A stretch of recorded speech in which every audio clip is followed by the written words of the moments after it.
tuguhaye ikaze mu mwanya mwiza w'ijambo ry'Imana, wowe mukunzi w'isengesho ribohora official. Imana iguhe umugisha. Uyu ni umwanya udasanzwe uruta undi mwanya wari wose, umwanya buriya ufata wumva ijambo ry'Imana, uburimo uragaburira wowe muntu nyakuri. Umuntu nyakuri ni umuntu w'umwuka w'ubugingo. Umwuka w'ubugingo rero ikiwutunga, ikiwuha imbaraga, ikiwukomeza ni ijambo ry'Imana. Umubiri uzabora, uzawusiga, wewe imbere niba warariye ijambo ry'Imana ukarikomeza rikinjira mu buzima bwawe, iryo ni ryo rizakugeza aho Data wa twese yagennye ugomba kuba uri, yaba ari mu buryo bw'imibereho isanzwe. Ijambo ry'Imana waryumvise ukarikorera akazi. Iyo tuvuga kurikorera akazi, yani ukarishughulikia kwa Kiswahili, ukarikorera akazi cyangwa se ukarishyira mu bikorwa no mu buzima bw'ibigaragara, rizana resulta. So ni umwanya udasanzwe rero, uri mu mwanya mwiza ukwiye. Ni umwanya Yesu yabwiye Marita, aravuga ngo yahisemo neza kuko yahisemo umugabane atazakwa. Yabibwiye Mariya, aramubwira ngo ngombwa ni kimwe. Icyo Marita yahisemo umugabane atazakwa, kuko yari yahisemo kwicara ku birenge bya Yesu yumva amagambo Yesu yigisha. Undi nawe yari ari muri shuguri zo guteka kugira ngo azimanire Yesu hamwe n'abandi bashyitsi babaga bari kumwe na Yesu bari binjiye muri urwo rugo. Uwitwa Marita aragenda yicarira ku birenge bya Yesu. Mariya ajya mu gikoni agiye guteka. Mu gihe rero abonye akazi kamushyuhanye kamubanye kenshi, araza abwira Yesu ati, ntabwo ubyitayeho ko umuvandimwe yantereranye mu mirimo myinshi, wamubwiye akazi akamfasha? Yesu aramubwira ati, Marita, Marita, urirushya muri byinshi. Uyu muvandimwe wawe icyo yahise ngombwa ni kimwe, yahisemo ngombwa, kandi icyo yahisemo umugabane atazakwa. Urumva rero, umuntu utinda yumva ijambo ry'Imana uba uri mu mwanya mwiza wo guhitamo neza, guhitamo umugabane utazakwa. Impamvu uba uhisemo neza, iri jambo Yesu yavuze ngo yahisemo umugabane atazakwa. Umuntu w'imbere ari we mwuka w'ubugingo, ari wowe unyumva nyine, wowe hapana umubiri, wowe w'imbere ari wowe nyakuri, wubakwa ugatungwa n'ijambo ry'Imana. Utumva ijambo ry'Imana rero, uwo nguwo aba ari nk'umupfu, aba yarapfuye ahagaze, Imana imibona nk'utariho. Rero wowe wahisemo neza rero kugira ngo uze tuwumve ijambo ry'Imana. Reka dusenge. Data, turagushimiye kubw'uyu mwanya uduhaye wo kumva ijambo ryawe, ijambo ryawe wohereje kandi Mwami wateguye kuza kuri uyu muntu rikora umurimo udasanzwe mu buzima bwe. Ndimusige uko yatangiye aryumva, aze gusoza hari ahantu ryamuvanye, hari ikindi kirere cyawe Mana ryamugejejemo. Urakoze kuko uri Imana yumva gusenga. Ngaho unyumva wese, ubwami bwawe bumanuka wari arimo aranyumvira, mu izina rya Yesu bumuproteje, bumurinde. Umwuka wera mufashe kumva icyo Uwiteka uvugana nawe. Nanjye umwuka wawe angoti iburyo n'ibumoso ubwami bwawe bunyambare, kugira ngo twese twakire umugabane ushyitse uvuye kuri wowe, ni mu izina rya Yesu dusabye tuyizeye, amen. Ari ubwa mbere ntiwibagirwe kuza gukora subscribe igihe uri ushoje kumva ijambo ry'Imana ufashijwe, kugira ngo niba utaha uzajya utubona. Reka dusome Matayo igice cya 15 kuva ku murongo waho wa 19. Tugiye kugaragaza ukuntu connection, tugiye kureba connection ikuzimu bafatiraho umuntu, cyangwa se abarozi bashaka kugufatiraho sumaku cyangwa se rukuruzi. Reka mvuge rukuruzi iba mu mutima w'umuntu. Umwuka wera ahabwa icyubahiro kuko mfashije kuvuga iki kintu. Iyi ni rukuruzi tugiye guhishura iba mu mutima w'umuntu. Iyi rukuruzi igihe cyose iri mu mutima w'umuntu ikururana n'imbaraga z'abadayimoni, cyangwa se igakururana n'imbaraga z'ikuzimu, zikaba zakwataka zikagutsinda igihe iyi rukuruzi itavuye muri wowe. Rukuruzi ishobora gukurura abadayimoni cyangwa imbaraga z'ikuzimu, noneho ugasenga ariko ntubohoke bitewe na rukuruzi iri mu mutima wawe usaba kurandura. Iyi rukuruzi ngiye kugaragaza igihe cyose wakwatakwa n'imbaraga z'ikuzimu, wakwatakwa n'imbaraga za kirozi, zishobora kudomina imibereho yawe, zishobora gutsinda imibereho yawe, zigatsinda ubuzima bwawe, zigatsinda mbega izi mbaraga z'ikuzimu zikaba zakurwanya ukagera ku rwego ziguhananura zikagukubita hasi, atari n'ubuntu bw'Imana buhise bukurengera, ukaba wazapfa utarigeze ugera ku ntsinzi y'ibyo waharaniye, igihe cyose ino rukuruzi itavuye mu mutima wawe. Kenshi na kenshi abantu twibwira ko ibiduhumanya ari ibituruka hanze y'umuntu. Yego nibyo, hari ibishobora kuguhumanya bituruka hanze yawe, ariko bishingira ku bikururana, bikwegana nibiba biri mu mutima wawe. Mu mutima wawe nta ibintu ngiye kugaragaza bitarimo, nta mbaraga z'ikuzimu zakunesha, nta mbaraga za kirozi zakunesha. Igihe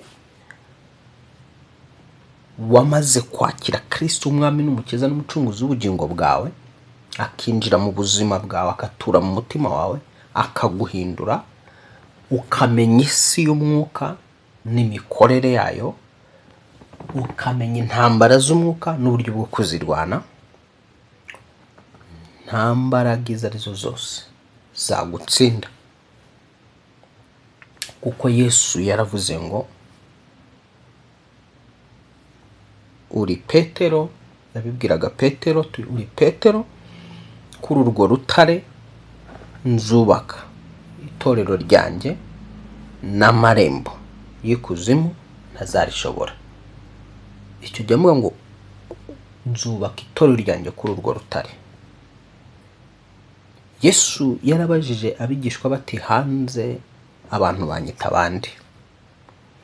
Bamwe mu bigishwa basubiza ati, bamwe bavuga ko uri umwe mu bahanuzi, abandi bakavuga ngo uri Yohana umubatiza, abandi bakavuga kuri Eliya, abandi bakavuga. Ibyo twabisanga muri Matayo igice cya 16 kuva ku murongo wa 16 tugakomeza kugeza ku murongo wa 18. Wa 17 rero niho Yesu yavuze ngo, ariko mureka mbere yuko nkomeza mbanze nsome ako karongo. Baramusubiza bati, bamwe bagira bati uri Yohana umubatiza, abandi ngo uri Eliya, abandi ngo uri Yeremiya, cyangwa ngo uri umwe mu bahanuzi. Arababaza ati, ariko mwebwe ubwanyu mugira ngo ndinde? Simoni Petero aramusubiza ati, uri Kristo umwana w'Imana ihoraho. Yesu aramusubiza ati urahirwa Simoni wa Yona, kuko umubiri n'amaraso atari byo biguhishuriye, ahubwo data ni data wo mu ijuru.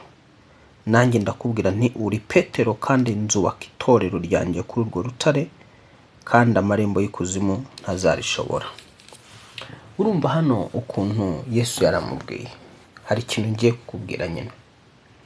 Umuntu wamaze kwinjiza Kristo mu bugingo bwe,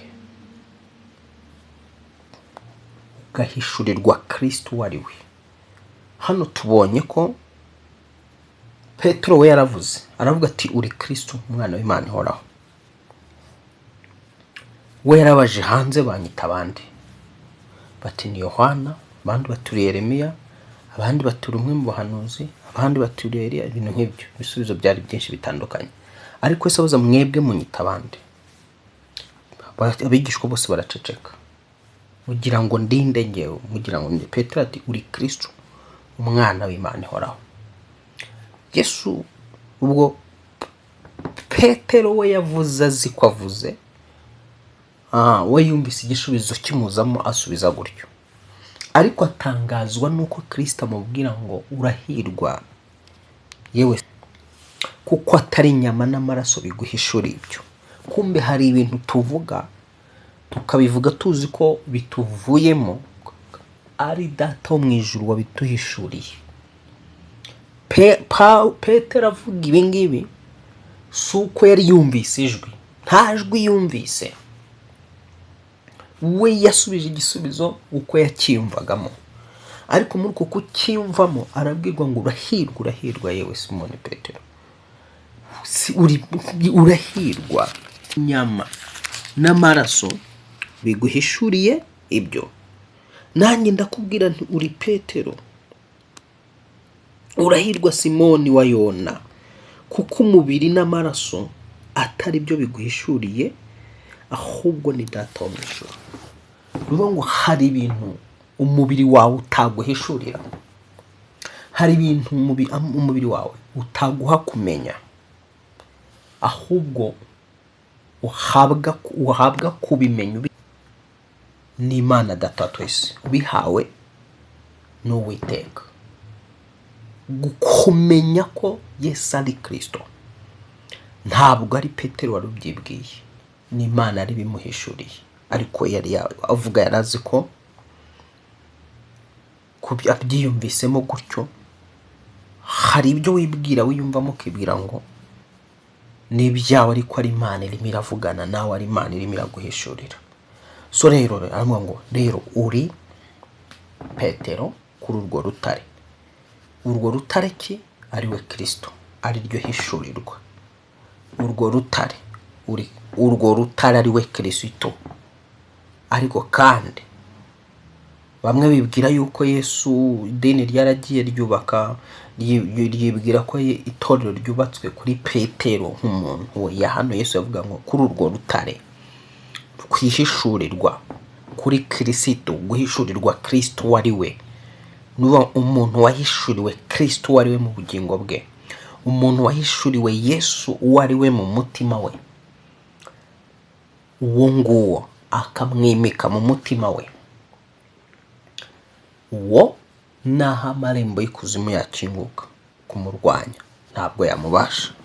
Rero ngaruke muri cya kintu natangiye mbabwira cy'amakonekisiyo cyangwa cyarukuru ziba mu mutima w'umuntu.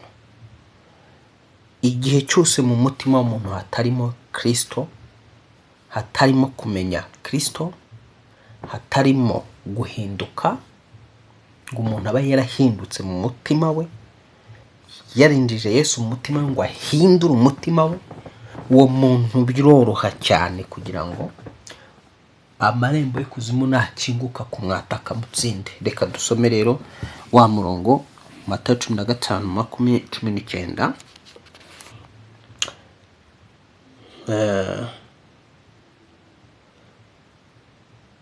Ngo ariko Matayo 15:18, ngo ariko ibiva mu kanwa, reka duhere ku murongo wa 17. Ntimuzi yuko ikintu cyose kigiye mu kanwa kijya mu nda kikanyura mu nzira yacyo, ariko ibiva mu kanwa biba bivuye mu mutima, nibyo bihumanya umuntu, kuko mu mutima w'umuntu ariho haturuka ibitekerezo bibi, kwica, gusambana, guheheta, kwiba no kubeshyira abandi n'ibitutsi.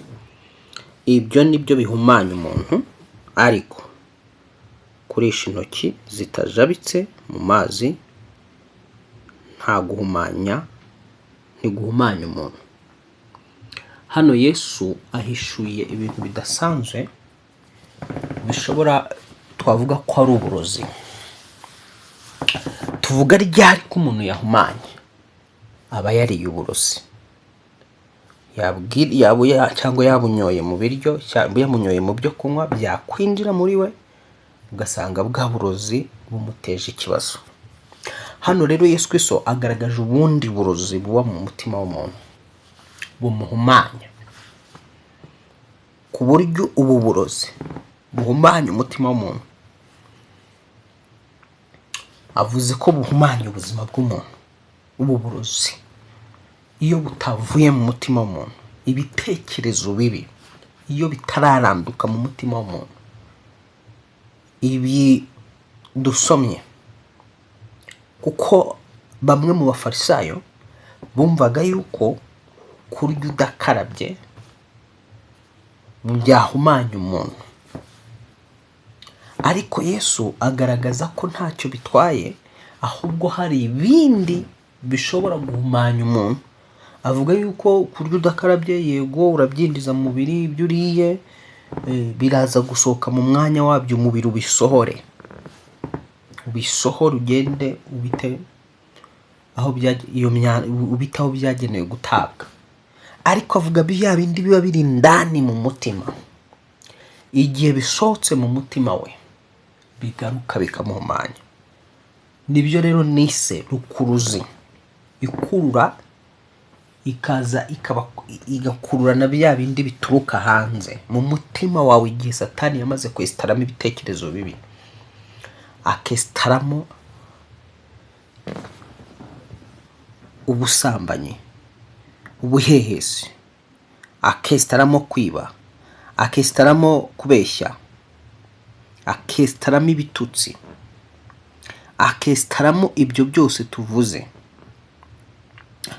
ibyo bintu n'ibindi akabyesitaramo, igihe bitaranduka mu mutima wawe, ni ukuvuga ngo ibyo nibyo bikurura bya bindi bituruka hanze yawe. Imyuka mibi ntihagire uyikoherereza akayitongera akayituma iwawe. Mu mutima wawe hari kwiheba, hari agahinda, hari amaganya, hari ubuhehesi, hari ubusambanyi, hari gutukana, hari ukubeshya, hari kuvuga nabi, ibiganiro bibi, hari ubusinzi, hari ibintu bitandukanye mu mutima wawe. Igihe cyose umurozi azohereza ihembe rizaguhitana niba atari Imana igukingiye.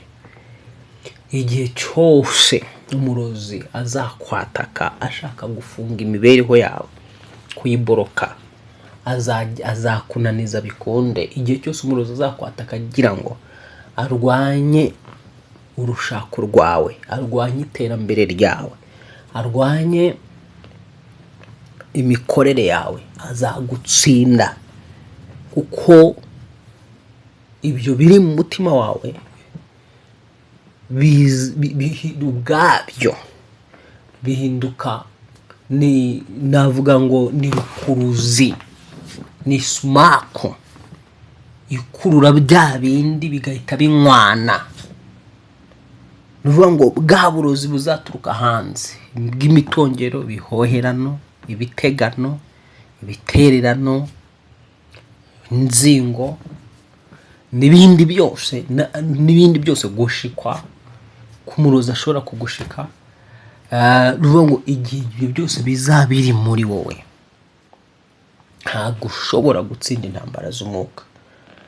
Bisaba rero kugira ngo kwanza ukizwe neza, urandure ibi bintu bisohoke mu mutima wawe. Bisaba kugira ngo ufate umwanya wo gusenga, no kwinginga kugira ngo ibyo wiyizimo biranduke mu izina Yesu. Waba wiyizemo ubuhehesi ugafata igihe cyo kuba ngo Mana ndandura mu buhehesi, ugasohora ubuhehesi mu mutima wawe. Waba wiyizimo umujinya ugasohora umujinya mu buzima bwawe. Waba wiyizimo ibitekerezo bibi ukabisohora mu buzima bwawe. Waba wiyizimo amahane, waba wiyizemo kubeshya, gutukana, byose Yesu yabivuze. Yavuze ko ibyo bintu ari byo ibyo nibyo bihumanya nyir'ubwite. Ibyo nibyo bishobora gutuma imikorere yawe yangirika, urugo rwawe rusenyuka. Ibyo nibyo bishobora gutuma udahuza n'uwo mwashakanye. Ibyo nibyo bishobora gutuma udahuza n'abakozi bagukorera mukaba mwashwana, kuko mu mutima wawe harimo ibitutsi, harimo umunabi, harimo umushiha, harimo umujinya, harimo uburakari. Noneho sasa mbwira umuntu uzaturuka hanze akohereza umudayimoni akawubwira ngo genda umwinjiremo, ukreye kansa, ukreye umuvuduko, kuko umurozi yaroga azamura imyuka mibi. Aba afite uburyo bwo gukomunikana cyangwa se uburyo asabana na ya myuka, abazi uburyo akorana n'imyuka y'abadayimoni cyangwa se n'imizimu. Igihe rero ashitse izina, ashitse wowe, akongera agahamagara igini cyangwa umuzimu, akabitongera akavuga ngo mwinjire muri we muhinduke paralyse. Direct wa mudayimoni uhita uza aho uri, ugahita ubona bwa buhehesi, ugahita ubona wa mujinya, ugahita ubona bwa burakari, ugahita ubona bwa busambanyi, ugahita ubona bya bitekerezo bibi. Direct bya bitekerezo bibi bigahinduka umuryango wa mudayimoni, akaza agahita yinjira mu mubiri wawe, agahita atangira gukereya cya kibazo dayimoni iba yahawe amabwiriza. Ntabwo dayimoni ishobora gukora ikintu itatumwe. Mu mikorere y'abadayimoni, abadayimoni bakora ibyo batumwe, bagendera ku mabwiriza baba bahawe n'abarozi. None sasa nibo mwuka bawukuzamuriye, baba ngo genda umutere ubukene, umutere inyatsi, genda umutere ikinege. Byoroha cyane kugira ngo wa mwuka ukwinjiremo guturemo, kuko uhita ubona umuryango muri wowe. Niba mu mutima wawe harimo ubwoba, ubwo bwoba bwagumanya, bwa bwoba buhinduka umuryango wa mudayimoni wohereje. Uzaza uhite winjira uture mu mubiri wawe. Kandi nutinda gufata ibihe byo gusenga, kuzasohora wa mudayimoni wamaze kwinjira mu mubiri wawe, bizatwara izindi mbaraga zindi. Kubera ko dayimoni iyo yinjiye mu mubiri w'umuntu ntabwo ibishaka gusohoka. Yesu yarabivuze ngo dayimoni ivuye mu muntu igenda izerera, ishaka uburuhukiro ikabubura, ikibwira ngo wasubiraho mu nzu nahoze. Ubwo ni umubiri w'umuntu, ngo ikongera ikagaruka yasanga inzu ya wa muntu iteguye neza, ikubuye, ikagenda igahamagara izindi zirindwi zirusha kuba mbi cyangwa zirusha imbaraga. Ibya wa muntu bikaba bibi kurenza ibya mbere. Iyo birivuga inzu ikubuye, ubwo ni wa muntu nyine muri we nta gusenga kubamo, nta gukiranuka, nta byo gukiranuka bimubamo, nta jambo ry'Imana rimubamo, nta bihe byo gushaka Imana bimubamo. Ni umuntu waho gutyo gusa, ni umuntu nyine urimo bya bindi byose dusomye muri Matayo 15:19 byose bimurimo mu mutima we. Harimo ubuhehesi, harimo gusambana, harimo ibitekerezo bibi, harimo amahane, harimo amatiku, harimo urwango, harimo umushiha, harimo. Nuvuga rero sasa uwo mudayimoni yaje agasanga mutima we harimo ibyo, bihita bimworohera kwinjira. Ubwo niba yinjiye yahawe kubwirwa ngo ahite guteza indwara agahita yikereye. Niba yahawe kubwirwa ngo guteza inyatsi wakora ikintu ukabona ntigikunda, ibintu byose bikagenda bikuvaho. abantu barakuvaho, abakozi bakakuvaho, amafaranga akakuvaho, buri kimwe cyose ukabona kirimo kiragenda kikuvaho. Ariko bitewe n'iki? Na connection, bitewe na sumaku. Iyo ni sumaku nyine ubwayo. Uzarebe sumaku iyo yegereje igikoroto ihita igikurura. Niyo ngo rero ibyo bintu ni sumaku ishobora gukurura n'indi myuka ibituruka hanze. Iyo yose igenda ibungagira, yose igenda izerera. Ya imivumo iba yoherwa, baba batongera, abanzi baba gutongera. Igihe irimo iragenda isirikira izerera ishaka kugira ngo igufate, iyo isanze umutima wawe wesitayemo iyo extraction twavuze y'ibyo bintu, ya myuka birayo ikubitana n'ibyo byose ugahumana birenze. Iyo wageze ibyago byo kurogwa, ndagira ngo rero nkubwire ngo mbere yo kwivana cyangwa se mbere yo guhangana n'amarozi aturuka hanze n'ibiguhumanya bituruka hanze, ibyo bavuga by'ibitegano urabizi bibaho, ibihoherano, bitongero, gushikwa n'ibindi, ibyo biba byaturutse hanze.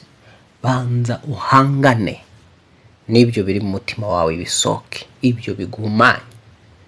Muririmbyi yarabizi neza, aririmbye ngo nibimbamo binyanduza, nibimbamo binyanduza bikangira imbohe.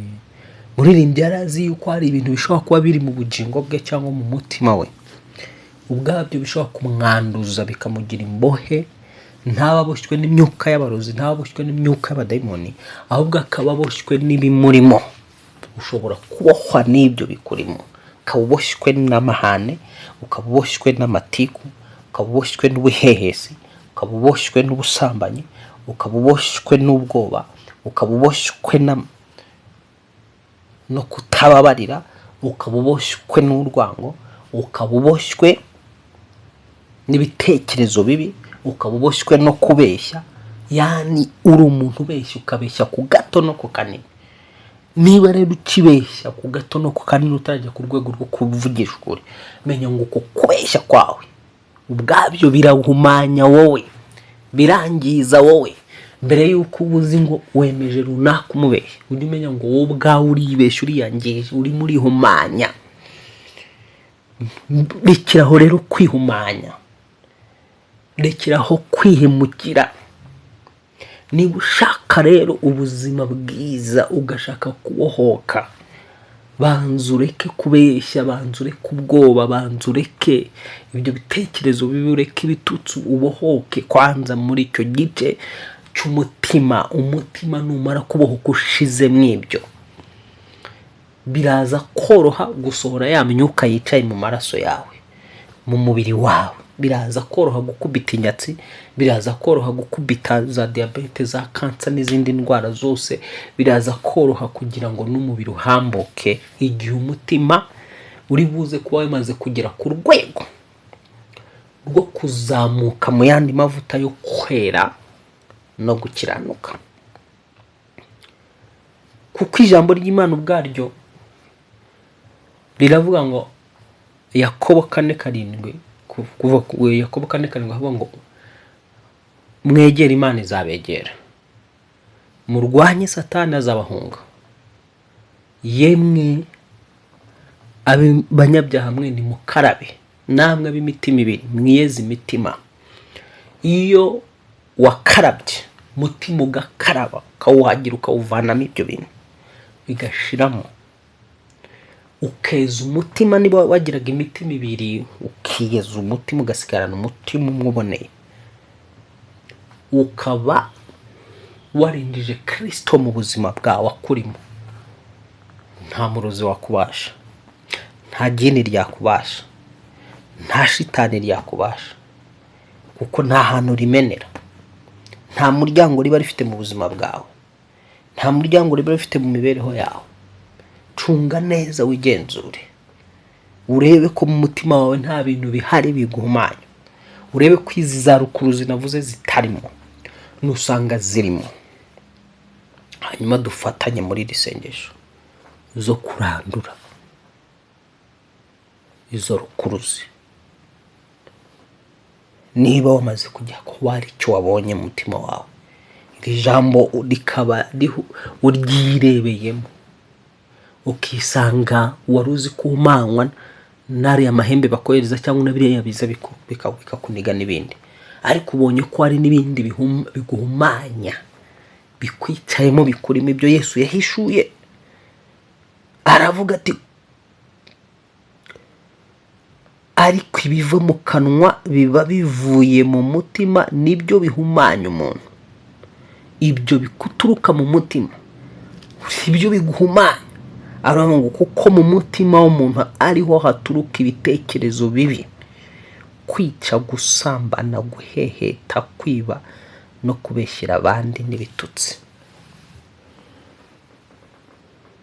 Ibyo nibyo bihumanya umuntu, ariko kurisha intoki zitazaritse mu mazi ntiguhumanya umuntu.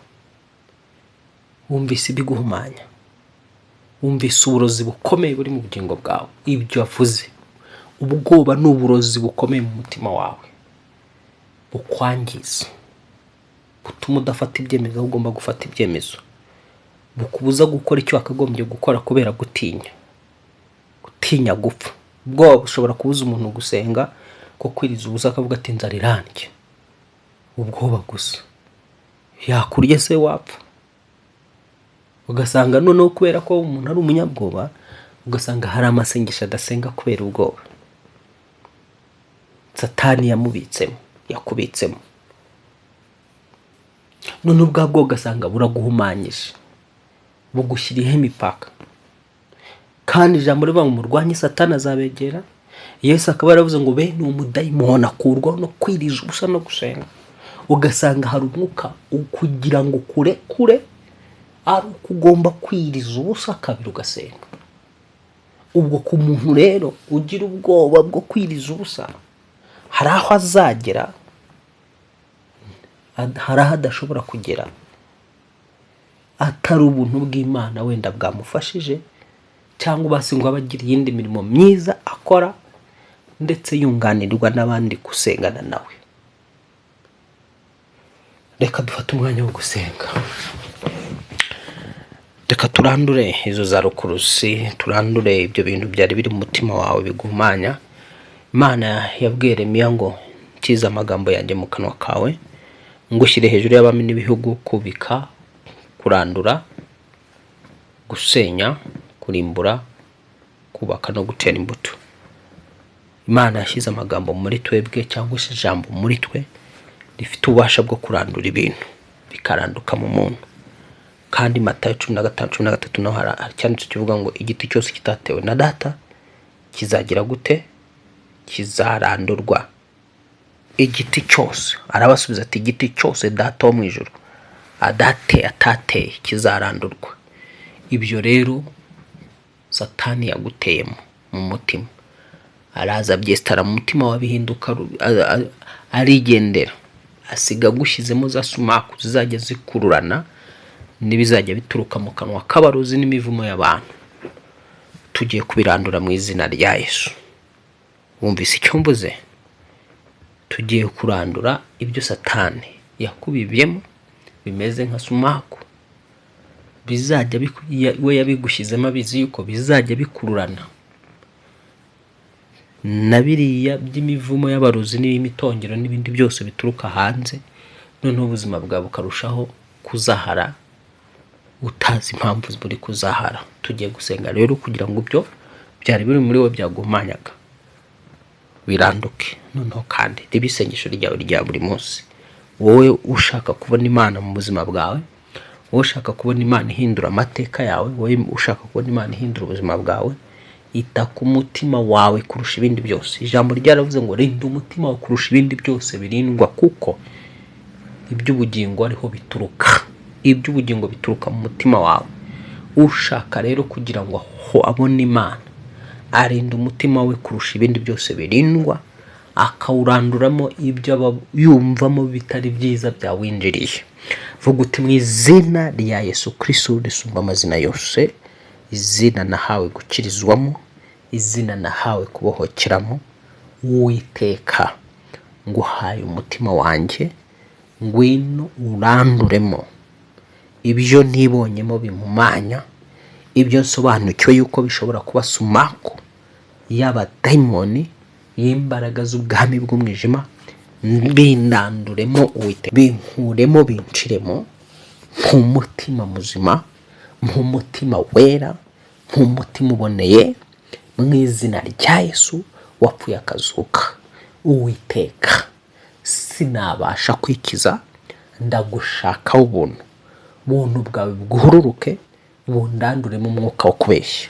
Ubuntu bwawe bwururuke, bundanduremo ishyari, bundanduremo uburyarya, bundanduremo gutukana, bundanduremo kuvuga nabi, bundanduremo amahane, bundanduremo umushiha, bundanduremo ubugome, mu izina rya Yesu wapfuye akazuka. Ubuntu bwawe bundanduremo Uwiteka kutavugisha ukuri, bundanduremo ubwoba, bundanduremo ubuhehesi, mu izina rya Yesu Kristo wabambwe agapfa akazuka. Uwiteka, ubuntu bwawe bundanduremo ubunebwe, ubute, ubujiji, ubupfapfa, bindanduke mu byose, mu izina rya Yesu Kristo wabambwe agapfa akazuka. Ibyo umwanzi yabibye mu mutima wanjye byose, Uwiteka, amaraso ya Yesu uyasuke mu mutima wanjye, abikuremo, binshiremo, mu izina rya Yesu umwana w'Imana ihoraho. Mana nkuru, Mana isumba byose, mu mutima wera, mu mutima utunganye, mu mutima utanduye, mu mutima utampumanya, mu mutima Uwiteka umpuza n'ubwiza bwawe, umpuza n'ubuntu bwawe, umpuza no kwera kwawe, mu izina rya Yesu Kristo risumba amazina yose. Amen, amen, amen. Mu ruhande rwawe aho uri wakomeza gusenga, wafatiraho, wakomeza kwinginga Imana ngo ikuranduremo ibyo bintu wumvise bihumanya. Wari uzi neza yuko ari amarozi ariya y'amategano aguhumanya gusa, ari ibyo bihoherano, ari ibijaganyiro, ari n'ibindi biriya byose abarozi baroga, ari ugushikwa gusa, umurozi akagushika akagutwara, ariko afatira kuri bya bindi biba biri mu mutima wawe. Ibyo rero yajyaga afatiraho. Usenga Imana bigushiremo byose. Nibimara kugushiramo, uzaba mu buzima bunesha, uzaba mu buzima buri derifure, uzaba mu buzima bugera ku ntego. Igihe cyose uzakomeza kuba mu Mana, ukarushaho kugenda uhishurirwa Kristo. Ijambo ryaravuze ngo nimuguma mu ijambo ryanjye, amagambo yanjye akaba muri mwe, musabe icyo mushaka muzagihabwa. Rirongera riravuga ngo kandi nimuguma mu ijambo ryanjye muzamenya ukuri, ukuri kuzabatura. Uko ugenda umenya ijambo ry'Imana, ukagenda usobanukirwa, uhishurirwa ukuri, urushaho kugenda ubohoka, ukabatuka, ukava mu ndwara, ukabatuka, ukava mu bukene, ukabatuka, ukava mu gisuzuguriro. Uko ugenda urushaho nyine umenya ukuri, ni kukuri kw'ijambo ry'Imana rigenda rikubohora ku manywa na nijoro, kugeza ugera ku rwego nta ndwara zikiba mu buzima bwawe, ubukene bwaracitse, igisuzuguriro cyaracitse, bitewe n'uko umutima wawe igihe ukiragira ugasanga wahindutse umucyo, ufite umutima w'umucyo wuzuye ubwiza bw'Imana, wuzuye kurabagirana kw'Imana.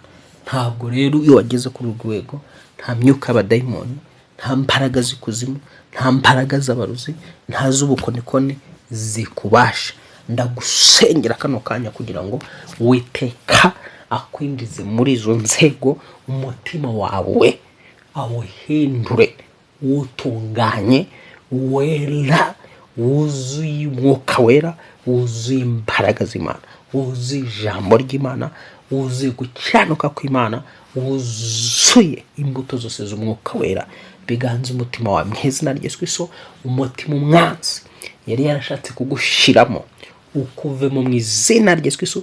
Data twese akugarurira umutima muzima uboneye ukeye mu izina rya Yesu. Mana isumba byose, mugarurira umutima uno mugabo muzima, uno mukobwa mugarura umutima umutima muzima, uyu mukecuru umugarura umutima muzima, uyu muntu uri kutumva mugarura umutima we muzima, uwo Satani yangije yifashishije imibereho yamucishijemo, yifashishije ibyaha yamunyujijemo, yifashishije intambara yamucishijemo, uyu muntu mugarura umutima w'umucyo, umugarura umutima wera, umutima unesha, umutima utari mu icyaha, umutima utari mu ibihumanya, mu izina rya Yesu. Kandi uko ubikorera umuntu, nanjye ariko ukomeza kubishimangira muri nge, nshimangiramo umutima wera kandi utunganye, wuzuye umucyo, wuzuye ubwiza bwawe, mu izina rya Yesu. Igihumanya kibe kure y'umutima wanjye, igihumanya kibe kure y'umutima w'umuntu, ni mu izina ry'Umwami gapfa kazuka dusabye twizeye,